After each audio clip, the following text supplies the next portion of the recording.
I was like 12 years younger and 40 pounds. It looks good. It looks good. Well, good morning, everyone. Welcome to day 2. This is exciting. And if you didn't know, we are all now, right now, live on LinkedIn. So say hi to your friends on LinkedIn Live. Hello. Welcome to the panel. Thanks for coming. Please continue to enjoy breakfast, have a cup of coffee, settle in. It's going to be another fun day here at iWin's Unlock Conference. We are first going to do intros, just kind of who the heck you are, your title, the company you're with, what you all do. Most folks here know you all by reputation, of course. But then we're going to dive right into some Q&A, and this will be a free-flowing discussion. And honestly, y'all, you know the vibe here at Unlock. If you have questions, you want to participate, throw a hand up, and we'll make this as dynamic as we always do. So I'll start off. I'm Pat Morrell, Chief Revenue Officer and co-founder here at iWin, and I will pass it off to my right. Awesome. My name is Brendan Walsh. I'm principal and co-founder at Mole Street, and we're a technical HubSpot consulting firm with a specialty on supporting the accounting industry. My name is Leon Grossi. I'm not sure what I'm doing here. They found me at Tootsie's last night down on Broadway. I was like, okay, guys, I'll do this for you. I'm the Chief Marketing Officer and Head of Business Development for Saks LLP in New Jersey.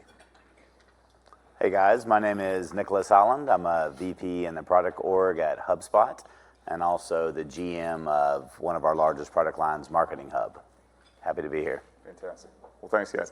So, of course, again, the topic today, CRM best practices. We are all in the CPA profession, of course, and we're going to focus, obviously, on that professional space. But what's exciting about this panel is we're going to bring to bear some cross-industry best practices, and certainly with Nicholas's perspective coming from HubSpot, can speak intimately to that technology solution. But, Brendan, I want to start with you. First question, State of the Union. How are firms today leveraging HubSpot and CRM tooling broadly? And why is that even important? What's your perspective? No, it's a great question. I think I want to start by kind of defining CRM. So CRM can mean so many different things to different people, right? Trying to steer clear of just thinking of it as a depository for contacts that maybe you, in a static list that you revisit once a year, right? Almost like an Excel file. The way HubSpot describes themselves now is a unified customer platform, right? And so, especially for folks within the accounting space, the home run is using it on the sales side and the business development function, the marketing function, and then the client delivery function as well. And then if you're able to integrate that with a best-in-class practice management tool set like iWin, it's incredible what you can do in helping drive real business outcomes. So that's how we would define it. Makes sense to me. Leon, you're a practitioner. Anything to add there? What's the state of things? I don't know if you guys know this, but CPAs aren't always the best salespeople. I'm totally kidding, but not really. So CRMs are really helping. So as firms are continuing to evolve and consulting and advisory work is becoming a bigger focus for a lot of firms out there, we are being forced to sell more and more. Let's just call it what it is. And I think that firms are leveraging CRMs much more effectively now than ever before because it provides a platform for people that aren't salespeople to almost create a programmatic way for them to sell, right? There's a structure now and there's a framework effectively that a CRM can create. And I think that's what's really helping CPAs, accountants, et cetera, to sort of get into that mode of selling. And I think that's a very strategic way that firms should be using CRMs today. And again, I think as the industry continues to change and evolve, the CRM is just one component of a larger process of sales that is going to be a much more dynamic conversation, I'm sure, at a lot of these conferences as we move forward. I can attest to that. Nicholas, I'm curious just to piggyback on this. iWin, we've been in this professional space for about 4 years, growing really quickly on the practice management side. In those 4 years, we've seen particularly HubSpot become far more prominent. 4 years ago, a lot of firms didn't have a CRM. A lot of firms are now rapidly adopting. Leon's obviously being an example. On the HubSpot side, what are you seeing? What's been the impetus? Why are firms seeing it as important now or over the past several years to be so fast to adopt? Yeah, we used to think of CRM as a whole industry as like a sales tool. Often they were synonymous. What ended up happening was there's an interesting fact that we talk about internally is that if you look at like the S&P 500 over like the last 50 years, about 80% of the companies have turned over. And it's fascinating. These are the most powerful, biggest, successful companies in the world, lots of resources to bring to bear. and yet they're getting disrupted. And we spend a lot of time trying to figure out why that is, and a lot of it comes down to basically people are consistently competing with each other out in the market, and the best competitors bring the best tools to bear on behalf of their constituents. That's pretty much it. You got the best product, you do the best service. And so when we started looking at the market out there, the R in CRM, the relationship side, was like something that we realized it's not the relationship to the salesperson, it's the relationship to the company. And there were a bunch of things happening, and that, I don't know if it's touching on some of your firms, but there are startups, small competitors with lower prices eating away at the bigger firms. There are basically other firms that are wanting to expand their footprint, adding a bunch of additional services. And so think about the pressure you feel. I might not be the cheapest. I might not be the most nimble, the fastest down here. I also might not have the most comprehensive set of services. All of those pressures are coming to bear on your customers. And so a lot of times when you don't necessarily have the perfect mix of portfolio, or you don't have all the services, what you do have is that relationship. And if you can really nurture that across all the touch points, well, then you've got an advantage. So of course you still got to compete on products and services, but that advantage is something that a lot of other companies were basically leaving on the table. And we started thinking through, like, we've all been in there as a consumer. What does it look like whenever you just bought that appliance from Home Depot and then they send you something saying buy that same appliance? You're like, don't you know me? You know, what's it like whenever you effectively have to repeat your whole issue and then you get transferred to somebody else and say, hi, how can I help you today? And you're like, I just told 30 minutes to somebody what's going on here. Those are the things that really piss people off. And so whenever you think about that relationship, what is that one platform where you could actually hand that off across all the functions of your company? That's how we kind of stumbled across this customer platform. And to bring all that together on behalf of the customer is what really gives a lot of people a competitive advantage. I love it. And certainly that's been some connective tissue, some strategic thinking at this conference. And you said relationship several times, and that's so paramount. And I know everyone in this room, one of the big tentpole considerations, client experience. And of course, incumbent to that is having a good relationship between client and professional. So yeah, engineering to support that is critical. Leon, question for you. Use cases, right? CRMs, a lot of different things you can do with them. Can you discuss some specific use cases where a CRM tool has really impacted your firm's operations, particularly in terms of, again, the client management, the client relationship, but also marketing as CMO? How do those intersect? Sure. By the way, guys, the questions are on these screens. I don't know if you can see. I'm trying to really dance cool. between this and It's really cool. So like I knew what was coming. It's like a cheat. I realize my role here is probably self-deprecating humor towards the accounting industry, is where I sit in this triad here. So stop me if you heard this one. For a long time, we used a purpose-built, custom, SharePoint-based platform to log deals, opportunities, right? And it was a dumb tool, and there was still a lot of manual processes that surrounded that dumb tool in order for us to identify an opportunity, close a client, get a client ID, be able to bill against that client ID. There was a lot of steps in that process.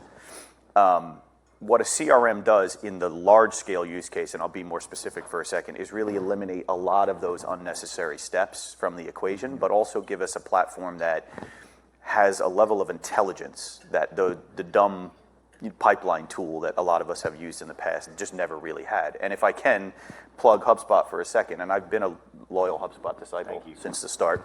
I used to be a principal of a small digital marketing agency where we resold HubSpot, and I've always been a big fan of the platform from the very start. And when we were reviewing a CRM for the firm, I put together a committee, because you guys know how it works in accounting. Everything is by a committee, so we needed to pick people from different parts of the firm. A cool name for a committee is the Tiger Team now. You know what? I'm going to use that from now on. But so we built this Tiger Team. Yep. And we gave them 5 CRM options to review. We did all the demos, and it was, someone from the finance team, someone from operations, someone from, a partner, someone from marketing, et cetera.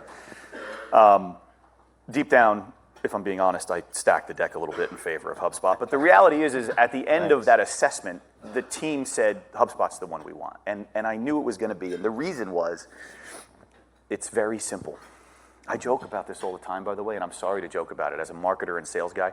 HubSpot was built by marketers, for marketers. And if I'm being honest, marketers we're not that bright. So we like clean, we like pretty, we like simple interface. And my expectation was that partners of the firm, who are much more intelligent, but also like the simple things, would be attracted to the simplicity and the interface and the aesthetics of it. And sure enough, they were. And then the aha moment came very early on once we adapted to the platform, which was, and I'll give you, I'll disguise client names for the purposes of, unless you guys have NDAs with us. We'll call him Jim. So Jim was a website lead, which, if you can believe it, we get those. And Jim came to the site, and I know exactly the date and time that Jim came to the site. And then I have every single interaction that Jim has had with marketing at the firm and with the partner associated with that. And to see that entire process and all the activity in a nice, clean interface in HubSpot was really the aha moment for everyone. They're like, oh my God, like, he went to the website, he filled out a form, then he went back to the website, he looked at 3 pages, and then and they see the entire, and then he registered to attend an AI event that the firm hosted, and he came to that, and then he received, 10 emails over the course of the last 2 months. These are the ones he opened, these are the ones he didn't, and when he opened that email, he went back to the website and checked out the page for 3 minutes. So you can lob a call and say, hey, Jim, just thinking you might want to talk about trust and estates, out of the blue. Turns out they know that because he was on the website this morning. So that was the aha moment where they're like, holy crap, I really get a lot of information and intelligence from this tool. And it's connected to the marketing operations. Because the other thing, let's call it what it is, I'm taking so much time here, is there's usually a disconnect, right, at a lot of firms between marketing and business development and the partners. And I don't know what they do. They do branding, right? So the fact that we were able to start connecting those dots, attributing real ROI, the debate from last night, on the marketing activity leading towards business development opportunities and having a platform to show that, that was the aha moment. That's the use case where it really hammered home for us. I can go on with 20 other examples of how it's a valuable tool. But you hit on the key thing that, Brendan, I wanted to ask you, because at the end of the day, HubSpot is not free, nor should it be, because it drives value. Yeah. You and your team are expert in helping firms not only understand what that value can be, but how to harness it. That's what Mole Street specializes in. How do you do that? How do you communicate the value? When someone comes in blank slate and says, why do we need another software? What is the spectrum of the ROI that they should be thinking about? Well, it's interesting too, because in Leon's case, how many different tools were you using before you moved over to HubSpot, 10 right? plus. Okay, so think about that. Whether it be an email tool, a social media management tool, a lot of folks in this space will come to me and say, well, our sales and marketing function internally is not that robust yet. Maybe we have a marketing coordinator, it's partner-driven growth and sales efforts. How can we benefit from this? So to answer your question directly, well, it's going to depend on the firm. It's going to depend on your size. It could depend on your growth initiatives, all the above. Just the switching costs alone of moving in between 3 or 4 tools to send a monthly email newsletter. Imagine you're attending or speaking at a conference and you want to send a stakeholder survey, to get all that can be done through HubSpot. So for us, it really tracks back to what their tech spend is on sales and marketing initiatives now. In many cases, there's savings, that we can drive. The reporting, imagine what he just described is kind of the textbook, amazing home run case, right? Because he's seeing, from initial touch point, initial interest, you're watching every bit of the life cycle, whether it be reviewing case studies, testimonials, you name it, and then there's a conversion that happens. How from what you spent with us and then what you spent with HubSpot, how many deals do you have to close to cover that cost, right? 2 or 3 deals. So put that in perspective, right? So again, it is going to be different for different firms, but what are your growth goals? What does your pipeline look like? How are you going to forecast across that pipeline? It's table stakes at that point. So, long-winded way of answering it, but I think a good-winded way. I think. Yeah. No, that was great. I think the challenge in asking that question is similar to the challenge in considering the ROI of really any software, any innovation, generally speaking. It's like, okay, there's a quantitative layer, dollars in, dollars out, and that should be part of the equation. But then there's a macro consideration of what is the long arc of value experientially for our people. We talked so much yesterday. It's not just generating a great client experience. How do we make life awesome for our clients to work with our CPA firms? It's how do we make life at work awesome for our people? And what you just described makes life awesome. I'm a sales professional at Saks, or I'm a service line leader. Somebody comes in and wants to learn about our firm. I could spin my wheels for 2-3 hours time that would otherwise be billable on researching that client, or I could have an easy button right in front of me that saves me those 2 or 3 hours, makes me look smart and awesome to that new potential client, and helps me raise the profile of the firm. So how do you put a price tag on that? Well, I think everyone can say, well, that's valuable. So I think that ROI discussion is an important one to have, both in a spreadsheet context, but then in a more kind of big picture context as well. Nicholas, a question for you. You see the CPA profession, obviously, through your HubSpot lens, but you see a lot of other professions as well. How are, whether it's large enterprise firms, other enterprises outside of this space that you work with, how are they integrating CRM into their sales process? Is there a trackable kind of linear correlation between that and their revenue growth and client management? I'm just curious, specifically on the sales side of things, what are you seeing that folks could learn from today? Yeah, so the typical path that we see is firms of a certain size they'll grab a company like Mole Street and they'll clean up their data and get it into the CRM first. Man, that's like a major unlock for a bunch of people right then and there. Mm-hmm. Once they have the data in there, it's super straightforward in terms of what to do, but it takes a lot of grit for the org to get people to change their ways. So some of the simple things that people do is like they'll get the reps on the team or the partners or whatever to install like a browser extension, and now anytime they're emailing, whether it's using Microsoft or Google or whatever, it's now adding that stuff to the CRM automatically. And it's making those associations automatically. It's putting all those records in the CRM automatically. Then you start to see people do things like, nowadays it's actually really convenient when you want to meet. This used to be the old model. Hey, you want to meet? And say, send me 3 times. Oh, sorry, those 3 times don't work. You send me 3 times. Oh, those don't work for me either. That's gross. It really annoys people nowadays. So now it's a lot better on the etiquette side to say, hey, here are 3 times. If that works for you, let me know. If not, here's a link to my calendar. Pick a time that works best for you. So HubSpot has like a meetings link that's very fast for customers to choose a time that's convenient for them. So now you're using. I use it. I love it. Yeah, I would say now basically your teams are just working where they work in email. They now are able to have easier meetings, and then it's time to actually meet with somebody. You have a single place you go in and you get to see the record that he's talking about. It's like a really chill timeline, easy to see what's happening. You get to see like whatever your org thinks is unique, the products, the services that they're doing. So now you're able to have that quick context, so you actually are informed about that. So you ever go in, I think doctors are really good at this. We've got a friend of ours who's a doctor, and she has 300 plus patients. She writes down 2 or 3 little things about the customer each time or about her patient. And then whenever they show up, they're always like, how's little Jimmy doing? Or you still working at so-and-so? And you're like, wow, they love me. They know me. They remember. But really, whenever I'm talking to her, she was like, it's all about the notes, man. She was like, I cannot remember 300 people. But that really matters whenever you're trying to build those relationships. So you now have your partners or your staff are now able to see that. So you're working with the customer, you do something, and the customer often says, hey, what I'd love to do is I want to talk about taxes at this particular time, or I'm doing something on estate planning, but we're waiting for this thing to happen. You have to have some sort of like task system where you can follow up. You have to know something about how to reach back out to them proactively. Again, HubSpot lets that happen. And then there are things where you start to get really good, where you work hand in hand with the marketing department, where now the marketing department knows that maybe you do their corporate taxes, maybe you also do their personal, maybe you also do things that have like a rhythm to them. Now marketing is sending off reminders like, hey, would you like to go ahead and start talking about that again this year? It's got your meetings link in that email. Now they're booking time on your calendar automatically. Like, it's just like we call it the flywheel. When that stuff starts to hum along, we see firms having like double digit, almost some getting to triple digit improvements in their retention and their close rates. Like, it's a big deal. But it's because you're operating like a machine at that point. Listen, we are, I make this joke a lot. We're a pretty heavy HubSpot user. We're using it effectively, and thanks to Mole Street, who's helped to build us a lot of workflows and establish all those processes for us. However, we're still driving a Ferrari. We rarely take over 25 miles an hour. Mm-hmm.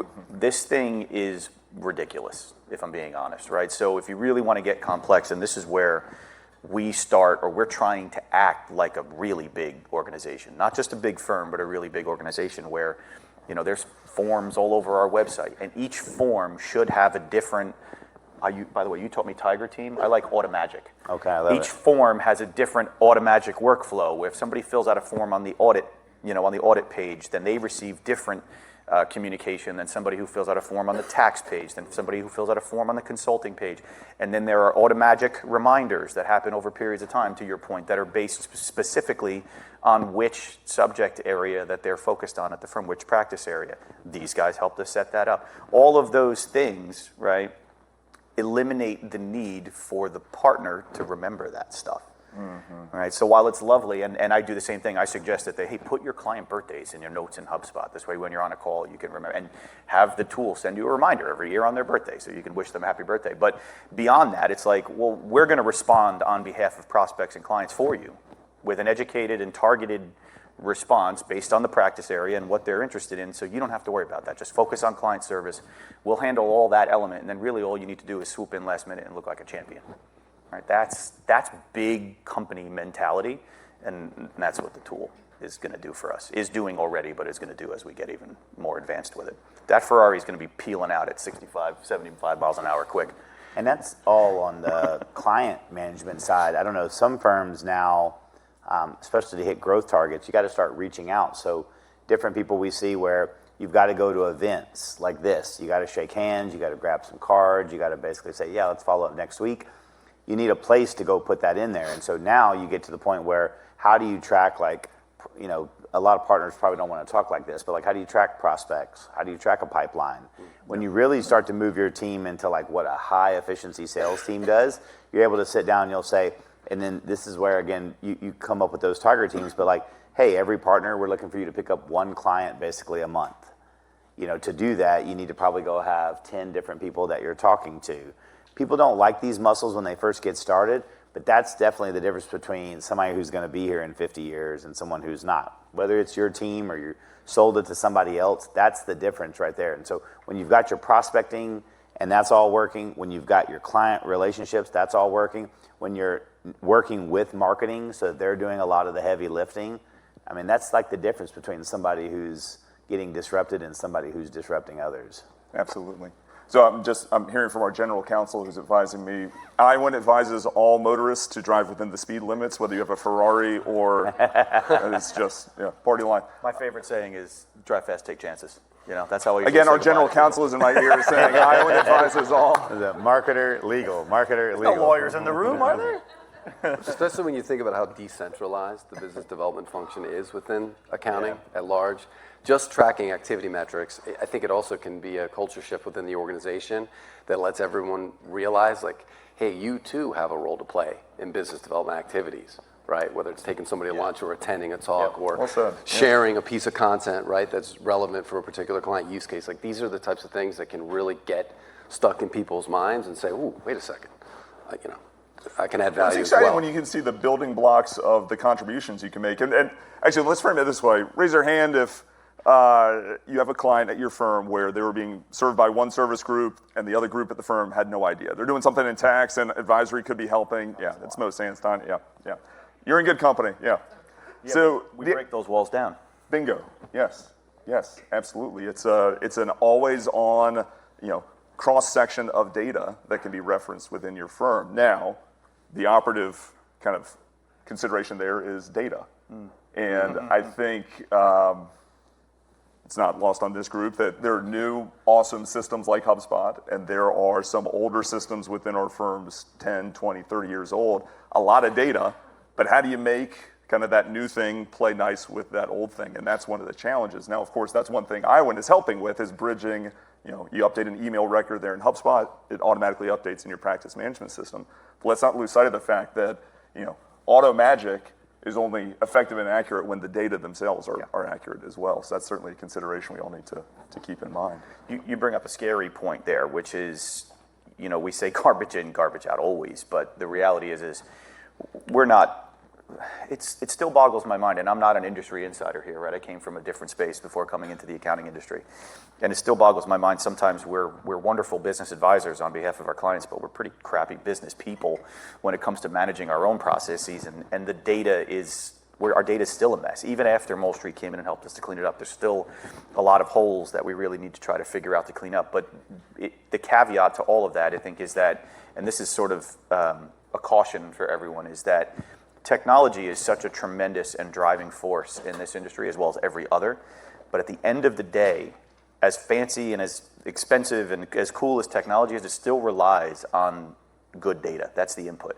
And if the data is bad from the start, then I don't care how good the technology is, it's not going to work. So all these solutions that we're bolting in and all these applications and the application sprawl we all have, it's not going to work. It's a good segue into this next question that I'm teasing here. But it's not going to work without having a solid foundation of the data. So if you're considering a move to a new CRM or any sort of massive change when it comes to how your database management happens, you take 2 months, 3 months, hire an outside resource, dedicate that time to cleaning up the data first. Use tools like ZoomInfo to fill in holes, and they have a really great tool, which integrates, by the way, into HubSpot, that can fill in those missing holes in data. Do that first. Take the extra time, tell people to slow down, to speed up, and get the data clean before you move forward. There you go. Council's happy. Slow down. Just speed up. There you go. And to piggyback on what you just said, Leanne, if I remember being involved in the sales process with you from the very beginning, and you'd been thinking about HubSpot for a while. I mean, I think years ahead of time, you knew what you wanted to do, and it was like picking the right moment. You mentioned on some of the first calls that we had that you wanted HubSpot to serve as your single source of truth. It is. Mm-hmm. And I know that for many of you, that may feel uncomfortable because you've got other practice management software tools that maybe serve in that capacity. But I think, again, not to say that Leon and Zach's use case is going to be a fit for everyone in this room, but the benefits that you've had from having HubSpot be that single source of truth, I think you can. No, let's say you can that. I'm the best. Clearly, this is. Just saying. I mean, I've done that's this pretty better powerful. than anyone. I'm totally kidding. No, and I'll give Nick some credit, my CFO, who's here in the room today, where while we want it to be the single source of truth to a certain extent, we want it to connect with all the other single sources of truth that ultimately exist. So, Power BI, there's a dashboard for HubSpot data in Power BI, so that's all connected. We're trying to put all of those dots together so that I use the word ecosystem a lot. And Pat, maybe you should ask me about that as your next question. We kind of want HubSpot to sort of sit at the center of the ecosystem for the firm's data, if that makes sense, because that's the first point. We'll get to that in a minute, but the first point of engagement with a prospect, a new client, or any client for that matter, existing or otherwise, is that tool. So that should be where the data starts and then distributes out from that point. So that's sort of the center of the ecosystem. So it's a really awesome tool. Thanks, appreciate it. I didn't get paid to say that. Leon, you did tee me up perfectly for the next question, which is a question of only I technical infrastructure, and I'd like the word ecosystem, right? Because I think a lot of firms, one of the reasons I think a lot of folks are here is to understand how iWin can be that integrated foundational layer of that ecosystem that plays nice with things like a HubSpot. So let me land the plane on a couple of trends we've seen so far this week. Spent a lot of time talking about growth. Everyone is obviously thinking about how do they grow their firms in the right way with the right client profile. And of course, a key driver of growth in our professional space is the introduction of private equity. There's new capital coming into this space. And even before that, or even parallel to that, there's M&A playing out. So part of the thinking behind how do I design the right technical ecosystem for my firm is think about not just what's right for my firm, what's right for the growth prospects of my firm 5-10 years from now, whether my firm is acquiring or we're positioning to be acquired as part of a larger roll-up. So I guess, Leon, starting with you, because I know you're thinking across multiple strategic vectors, what's the advice you'd give? As you think about that ecosystem, how do they maximize both the performant nature of their firm, but also play the long game of maximizing the enterprise value of their firm? Look, we're business advisors at the firm. That's our objective. That's what we want to become. We have an investment banking practice. And the first thing we tell all of our clients, and you may do the same thing, is you should operate your business so that even if it's not going to happen, you should always be prepared for a sale. Like, that's the right way to operate. This way, everything is clean, everything is organized, your diligence is in place already, so that if, God forbid, there's an accident, that's how we kind of coach our clients. And to be honest with you, we shouldn't be any different. We brought in a new CIO to the firm about 6 months ago, and Rob and myself and the rest of the C-suite at the firm have taken a really hard look at our technology stack. We're talking hardware, software, applications. Application sprawl is a real problem in our industry. This was mentioned yesterday. We have a tendency of just, oh, we like that solution. Let's use that. The tax team uses this, and that's okay. And the IT team just has to support it because they want to use it. And then this team in marketing needs these 58 tools, not a fake number. And then, and all of a sudden we just have this ridiculous application sprawl where in some cases we're double paying for tools that do the same thing, and we're not, and the left hand's not talking to the right hand. So it's really important to consolidate, to conserve, to identify ways to operate more efficiently from a technology perspective for a number of reasons. One, and the most important is, like I said, always be prepared for M&A. That's the right strategy to have as a business, right? That's the first thing. And then if I'm being honest, the second thing is security. We can't downplay the importance of security in this conversation. When you have disparate software platforms and applications all over the place and ghost IT among the staff, God knows we all have it, it's a security nightmare, right? So the cleaner you keep your tech stack, the cleaner you keep your data, ultimately the more efficient and effective the firm's going to be, and more valuable when it comes time, if it comes time, to have a transaction. Nicholas, I'd love to kick it to you on this same topic because we're on the same CPA profession, and we can all, I think, vibe with what you were saying, which is we know our space. There are 58 different tools that we could use. But I also know that while we're special, we're not special. Every industry, every professional space has a version of this challenge. What are you seeing as people think about rationalizing, the tech stack, reducing spend? What's the strategy they're employing there? How is HubSpot helping? In the industry, there's a terminology called the platform wars that are underway. If you think about it, you have a choice that you either make explicitly or it's, you kind of fall into it on whether you're going to buy a whole bunch of disparate tools, like he said. If you do that, then you have operational silos, data silos, and then it's like really hard for the management layer to get visibility in what's going on. Really good for the person who downloaded Tax Genie 301 at night and they love it. Really hard for basically the whole org to figure out how to use that, and that happens all the time. So when you pick a system where everybody speaks the same language, they're all following the same tools, there's like this really enlightened moment that happens across the firm. I'll give you an example that like what we hear all the time, like you were talking about, is like you're hiring a new person, the ramp for that person is much faster on a platform than whenever they're having to go learn a bunch of bespoke tools. Yeah. Whenever you lose a critical key member, the durability of the system and being able to like take over their workload is much easier when you're working on a platform versus whenever you have to figure out what tools and what was their login and password? Did they write some sort of, SOP around this? It's much better. So the durability of the company from both ramping new people and remaining kind of operationally efficient when people turn over, much higher. Then you go into, when you buy companies, this is something that we started to get into is where our customers were growing, and you buy companies and everybody's a unique snowflake. They've all got their different stuff. But again, in a platform, the way we build things is we think to ourselves, how do we basically make it easy, fast, and unified by giving people an opinion on how things should go with some degree of extensibility. And Mole Street does like a great job with that. But at the end of the day, if it's easy, fast, and unified, well, then you start to see, okay, I'm going to buy a new company, and I want to make them a business unit. Now they're a business unit under a larger, and you begin to run them like that because you want to see the P&L differently. You want to have basically some firewalls set up between data, but it's still on that platform. And so to your point, we started seeing companies, especially in economic times, you see consolidation happen a lot. And over time, whenever things are booming, you'll see lots of basically purchasing.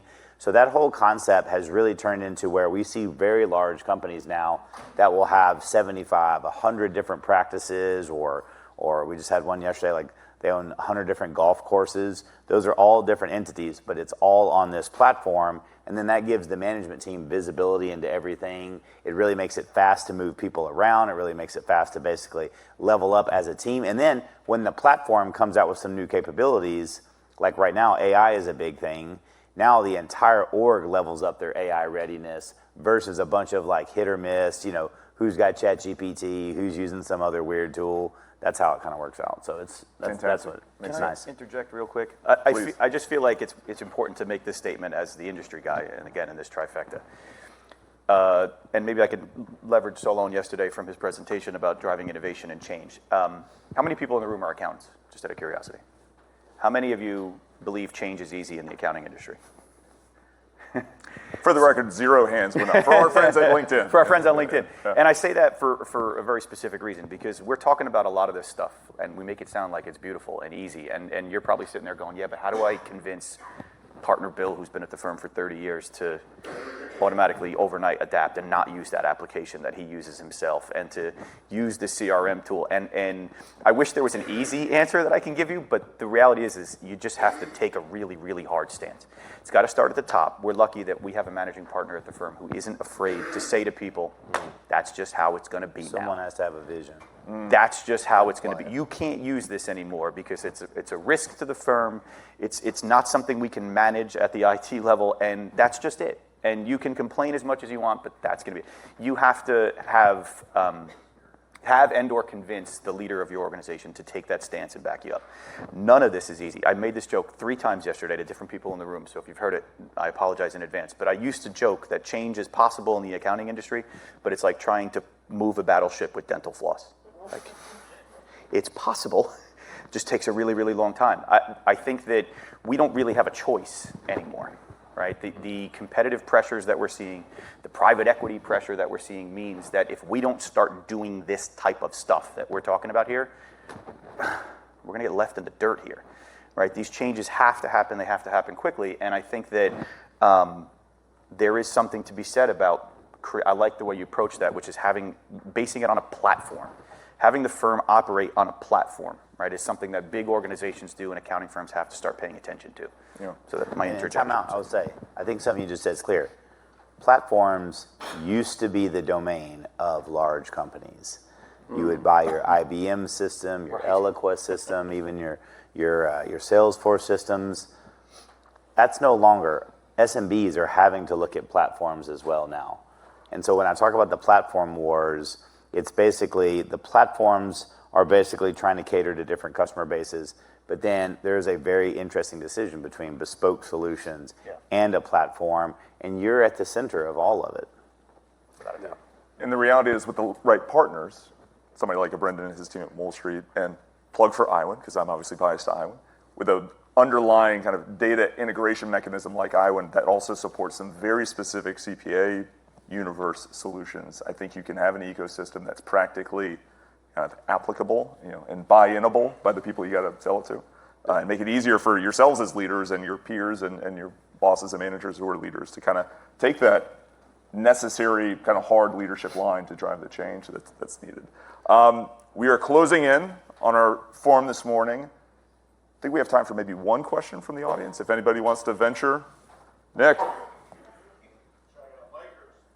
I'll repeat it. Yeah, lob it out there. So, I work with Leon very closely, obviously. What I do think we haven't discussed, that's important to discuss, and I know Leon has a lot on this topic, is just how valuable that data is.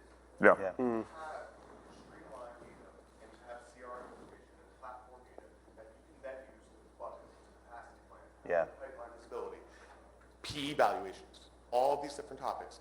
How valuable it is to actually accomplish the goal and what the end goal means as a managing partner. Fantastic. So for those who couldn't hear, talking about like the value of the data, it's not just making life easier, look good in front of your clients because you remember their kids' birthdays, but like what's the actual intrinsic enterprise value? Do we want to comment on that briefly? I wanted to say something before you go back, and it kind of ties in the original question as well, because like how do you get, let's say, the ownership of firms or partners in firms, how do you get their attention if they are trying to sell the business eventually? Sure. Right? What we're seeing now is enterprise value.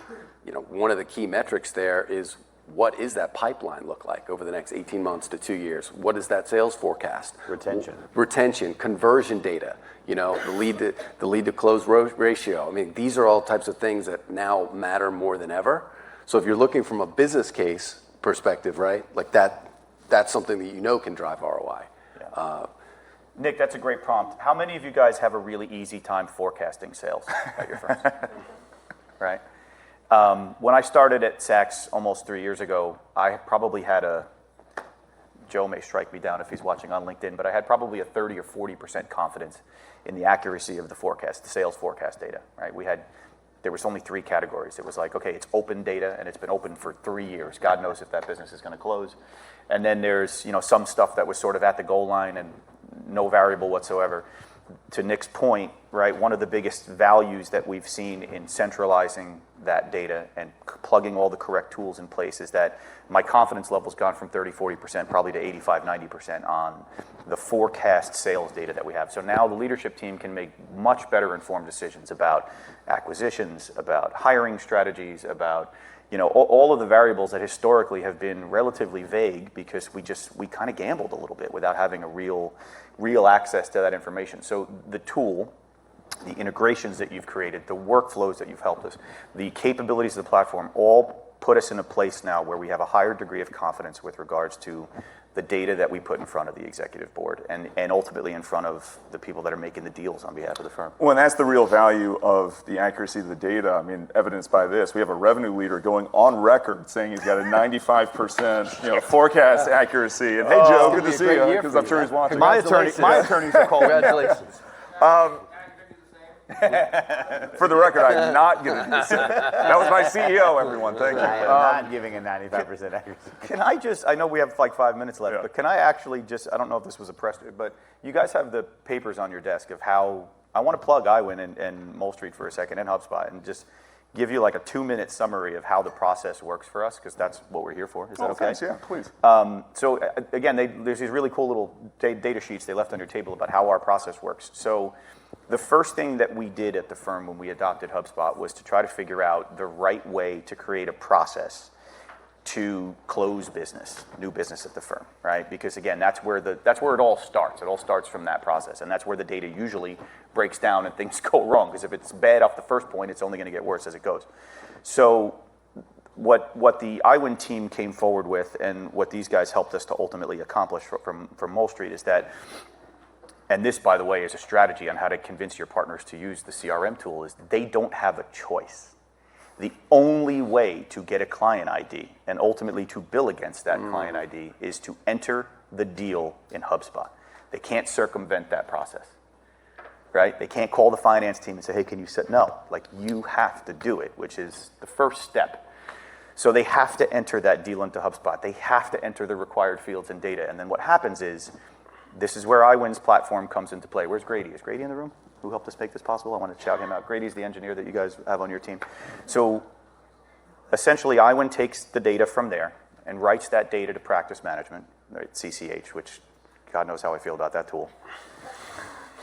Writes that data into that platform. The client ID is generated automatically using the bot's intelligence, right? So we train the bot on how our codes work at the firm. So if it's 1, 2, 3, 4, 5, that's the client ID. And then if there's a new engagement under that, it's 1, 2, 3, 4, 5.1. So the bot knows how to do that, writes that data into practice management, sends that data back into HubSpot where it now resides. So we have a nice, clean place where everybody can find all the information that they're looking for associated with that client.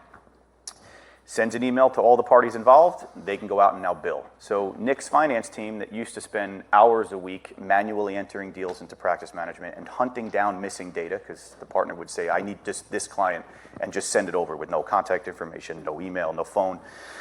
All that is now an automated process, and it all happens in the blink. The data writes back in less than 5 minutes. They have a client ID, they can go out and start billing. The proposal platform that we use is called PandaDoc. So when we create a proposal and send the proposal to the clients, PandaDoc integrates into HubSpot. So now in that same record where the client ID is and all the contact information, the notes about their birthday, there's also a copy of all the proposals. Every engagement we've ever done at that client is also in that same window. All the details and data you need is in one place. It's magical. Love it. It's magical. Thanks for the plug. So I'm going to shoehorn in one last parting shot question. It's the right note to end on. Obviously a trend, a topic this week at iWin's Unlock, AI. Nicholas, take us home, and I'll ask you maybe a 1-minute response. We could talk for an hour about this, but maybe 1 minute on what role will AI play in future-proofing firms? Your And thoughts? maybe share a little bit as well about your new role and what you'll be responsible for too. It's Yeah, so very for relevant. 2 years, we've been starting to explore AI, and there's a lot of like little things that it'll do to help out, but the underlying technologies have evolved to the point where like it will transform your business. And HubSpot, we've had many features that are kind of AI powered, but it's the underlying technology is changing so fast that like we're actually formalizing an entire like practice area that I'll be running for AI at HubSpot. The biggest things I'll tell everyone here is that you probably need to start thinking about AI readiness. An easy way for you to kind of self-check your firm is like just ask people who's using ChatGPT, who's using Claude, and a bunch of people are taking probably some of your sensitive data, some of the stuff that you're working, and they're utilizing it because it is valuable to help them put that proposal together, to craft that email. And so that's an area where when you use one of these platforms, what you want is to have that power available to you, but you want it to be secure, and you want to have the trust and safety. What you want is that power, but you also don't want to have to tell every partner they have to turn into a prompt engineer. You want a lot of that stuff to be made easy. And then more importantly, a lot of people are going to start going beyond all these chat programs because the technology powering the chat programs is becoming available where now it'll be woven all throughout some of these platforms. And it's like really nice little things where like literally all over it, it's doing work for you. And so we're seeing a bunch of customers get massive lifts. And when you talk about going back to the Fortune 500 that I talked about, that's the next wave that's coming, which is a bunch of people who employ AI, and the companies that use that are going to put distance between themselves and the competitors that they're doing, and that's picking up speed. Our customers say, dude, this is like one more thing, I can't handle this. And so that's where our take is right now, is that we're handling it for you and making that available as part of the platform. Love it. I can do this in 18 seconds. 18. Step one, make sure that you revise your employee handbook to include language around the use of artificial intelligence and general Great advice. general AI-based tools, large language models for the use of data as it pertains to the firm. Do that first, consult your legal counsel, absolutely necessary. Two, don't push back. Let them use the tool. This is the I agree with future. that, Also actually. great advice. This I is the agree with that. future. You cannot tell people they can't use a tool that's going to make them better at their jobs. You can't. You do, however, have to moderate, right, and make sure that they're using it properly and not sending data out unnecessarily. Three, Zach spent 6 figures last year on a consulting organization to come in and teach us how we're going to use AI for the firm, and more importantly, how we're going to monetize AI as we move forward in the future. That was our commitment to our clients and to the industry to try to take charge and understand that model. And there were so many partners whose perspective changed so quickly when we had that team come in. They're like, whoa, like they didn't understand it. And at the end of that, they understood it. Yeah. And we have proactively moved into a direction of an AI future with a digital roadmap around how we're going to leverage that technology. That was maybe 19 seconds. That's great. The right 19 to end on. Y'all, round of applause for the panel. Nicholas, Leon, Brendan, thank you. All right.